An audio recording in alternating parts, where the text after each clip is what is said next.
नमो नमः। प्रवाचिका अहन्दया जोशी। अत्र संस्कृताध्ययने समेषां स्वागतम्। अद्य वयं संख्या विश्वम् एक क्रमवाचकः एषः पाठः वयं पठामः। अस्तु तर्हि आरंभं कुर्मः। आज आपण संख्या विश्व एक जो आहे तर तो पाठ आपण शिकूया। तर यामध्ये तुम्हाला क्रमवाचक दिलेली आहे, ठीक आहे। तर मी आधी पाठ वाचते, तो तुम्हाला चांगल्या प्रकारे समजावून सांगते आणि त्यानंतर आपण क्रमवाचक काय आहेत, त्यानंतर त्यामध्ये कसा भेद होतो लिंगानुसार ते आपण पाहूयात। चला तर मग पाठाला सुरुवात करूयात। माता मह्यासह दौहित्राः दौहित्रिः च उपवने उपविश्य वार्तालापं कुर्वन्ति।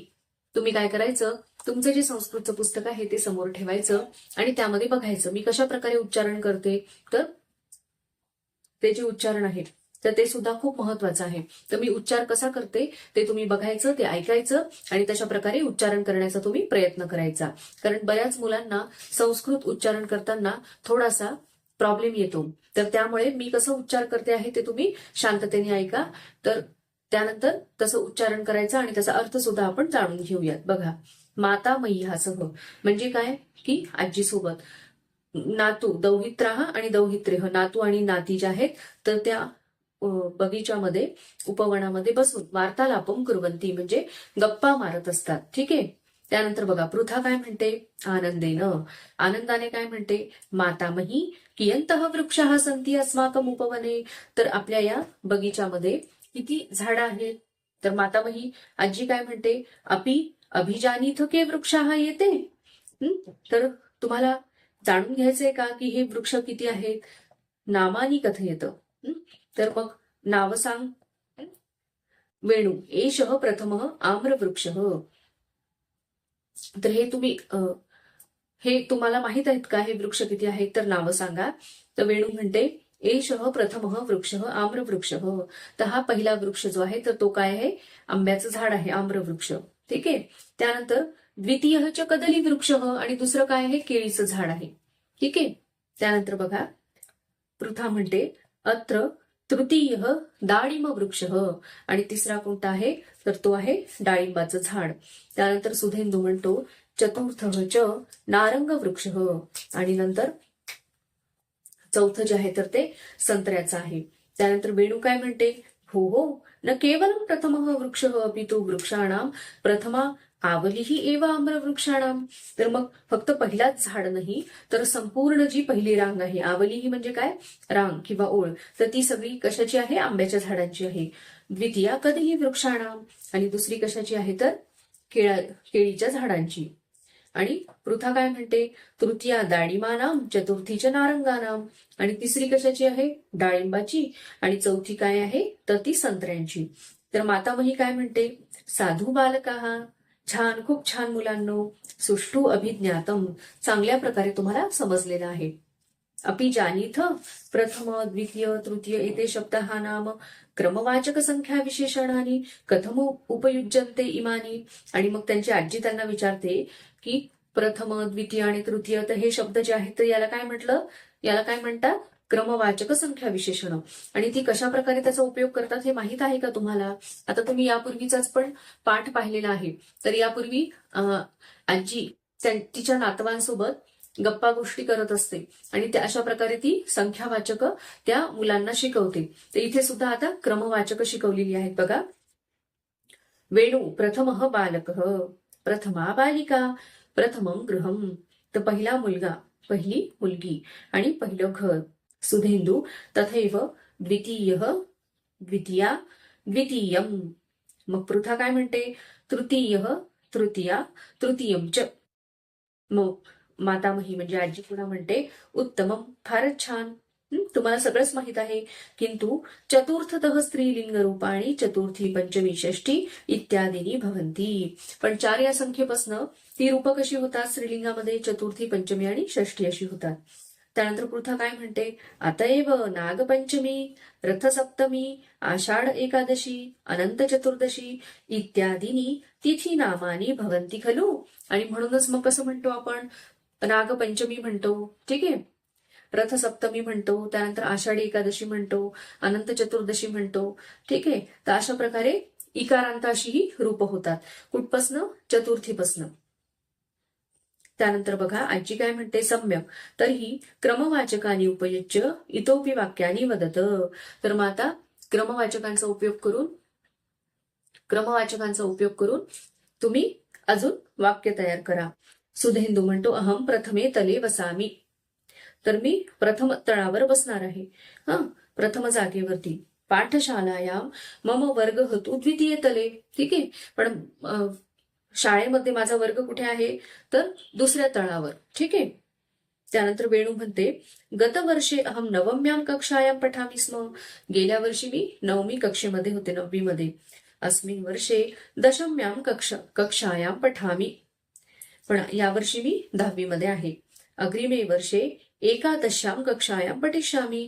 आणि त्याच्या पुढल्या वर्षी मी कुठल्या क्लासमध्ये असणार आहे? तर 11वी मध्ये. पृथा काय म्हणते, पठन स्पर्धायाम अहम द्वितीयम पाठम अपठम. आणि पठन स्पर्धेमध्ये मी दुसरा धडा वाचला. तदा प्रथमम पारितोषिकम प्राप्तवम. आणि मला पहिलं पारितोषिक मिळालं. वेणू, षष्ठस्य प्रश्नस्य उत्तरम अष्टम्या छात्रया दत्तम. आणि 6व्या प्रश्नाचं उत्तर कोणी दिलं? तर 8व्या मुलाने. ठीक आहे, 8व्या मुलीने. अत्र गणेश स्तोत्रम स्मरामी प्रथमम वक्रतुंडेंच इति. आणि मग वेणू काय म्हणते की मला इथे गणपती स्तोत्र आठवतंय. प्रथमम वक्रतुंडेंच एकदंतं द्वितीयकम तृतीयम कृष्णपिंगाक्षम गजवक्त्रम चतुर्थकम. त्यामध्ये ही क्रमवाचक जी आहेत, द्वितीय, तृतीय, चतुर्थ, पंचम, ही सगळी वापरलेली आहेत. म्हणून वेणूला ते गणपती स्तोत्र जे आहे, गणेश स्तोत्र जे आहे, तर ते आठवत आहे.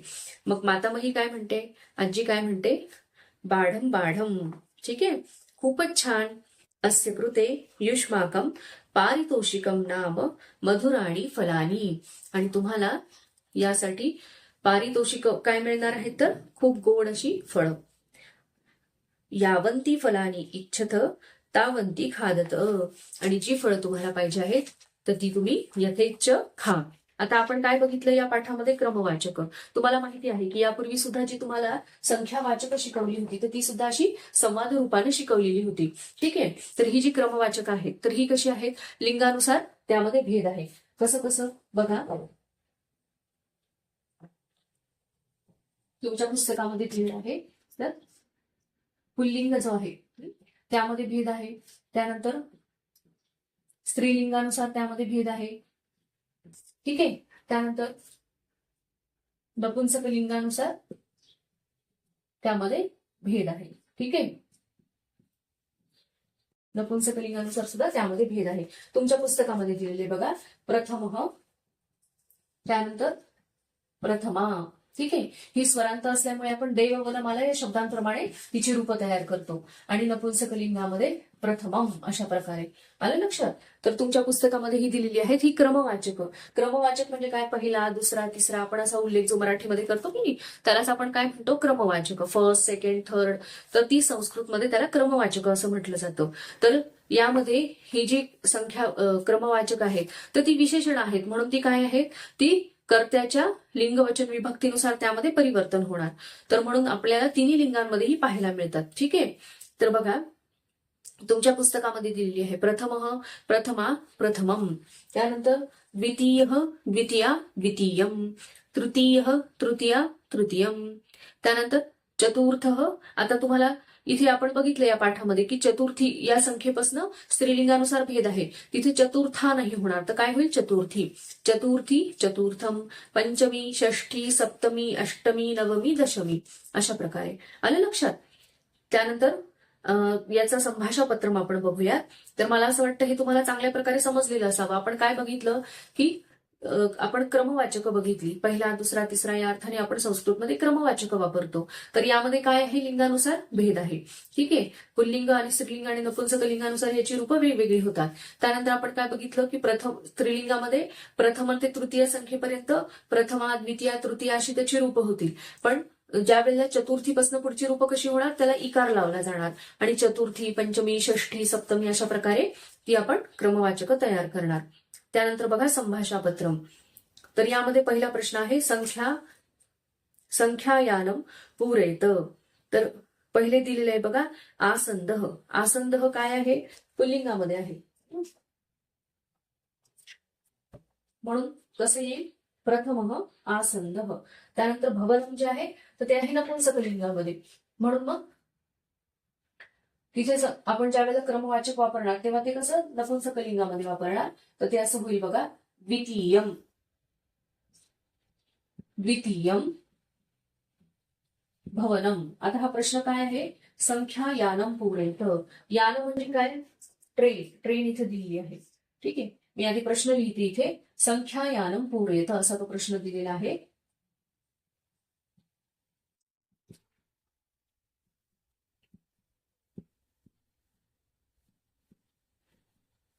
पहिल्याचं उत्तर तुम्हाला दिलेलंच आहे, प्रथम आसंद. त्यानंतर भवनम द्वितीयम. द्वितीयम भवनम. त्यानंतर काय आहे? द्रोणी. तर द्रोणी तृतीया. ठीक आहे, स्त्रीलिंगी शब्द असल्यामुळे तृतीया. त्यानंतर कवी चतुर्थ. चतुर्थ कवी. त्यानंतर पेटिका तर पंचमी. ठीक आहे, पंचमी पेटिका. अशा प्रकारे आपली उत्तर येतील. त्यानंतर पुढचा प्रश्न जो आहे तो आहे मेलनम कुरुत. तर यामध्ये संख्या आणि वस्तू दिलेल्या आहेत. सॉरी, क्रमवाचक आणि वस्तू दिलेल्या आहेत, तर त्यांच्या जोड्या आपल्याला जुळवायच्या आहेत. तर दुसरा प्रश्न काय आहे? मेलनम कुरुत. मेलनम कुरुत. तर यामध्ये पहिलं संख्या कशा आहेत बघा. तर यामध्ये पहिली संख्या आहे तृतीयया. तृतीयया. त्यानंतर पंचमात. त्यानंतर सप्तमम. अष्टम्यै. आता ही विशेषण असल्यामुळे ही लिंगवचन विभक्तीनुसार ही परिवर्तित होणार, हे एक लक्षात ठेवायचं. त्यानंतर दशम्याम. तर बघा आता तृतीयया कन्यया अशी त्याची जोडी. त्यानंतर पंचमात सोपानात. जी लिंगवचन विभक्ती नामाची तीच लिंगवचन विभक्ती इकडे, त्यामुळे तशा प्रकारच्या विभक्ती बघायच्या. पंचमात सोपानात, तृतीयया कन्यया. त्यानंतर बघा सप्तमम तलम.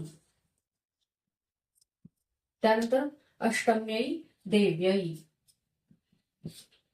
त्यानंतर दशम्याम कक्षायाम. ठीक आहे, तर आपण क्रमवाचक बघितली. तर ती क्रमवाचक कशी लिंगानुसार परिवर्तित होतात. त्यानंतर स्त्रीलिंगामध्ये चतुर्थ या संख्येपासून कसा भेद येते आपण बघितलं. त्यानंतर आपण पुढे बघूयात दीर्घ संख्या. ठीक आहे, तर दीर्घ संख्या ज्या आहेत म्हणजे काय? मोठ्या संख्या. त्या संस्कृतमध्ये कशा लिहायच्या? पेज नंबर 98 वरती बघा. तर 108 अष्टाधिकशतम. ठीक आहे, त्यानंतर 200 द्विशतम, 400 चतुशतम, 500 पंचशतम, 1000 सहस्त्रम. त्यानंतर 10,000 दशसहस्त्रम, 1,00,000 लक्षम. त्यानंतर 1 कोटी कोटीही. त्यानंतर एक संख्या इथे दिलेली आहे 5728. तर ती कशी लिहायची? पंचसहस्त्रम. त्यानंतर सप्तशतम, अष्टाविंशती ही अशा प्रकारे. किंवा अजून एक पद्धत आहे की उलट लिहिलं जातं, जसं की आता इथं दिलंय बघा. तुमच्या इथे जो खाली पाठ दिलेला आहे त्यामध्ये आपण हा पूर्ण पाठ वाचणार नाही, फक्त इथे त्यांचे आचार्य काय सांगतात ते बघा. 2018. तर यामध्ये कसं सांगितलंय? 2018 8102. ठीक आहे, उलट वाचलेलं 8102 असं. त्यानंतर 2001 ही संख्या कशी दिलेली आहे? द्विसहस्त्राधिक 1. ठीक आहे, द्विसहस्त्राधिक 1 अशी. त्यानंतर पुढे 1656 ही संख्या कशी दिलेली आहे?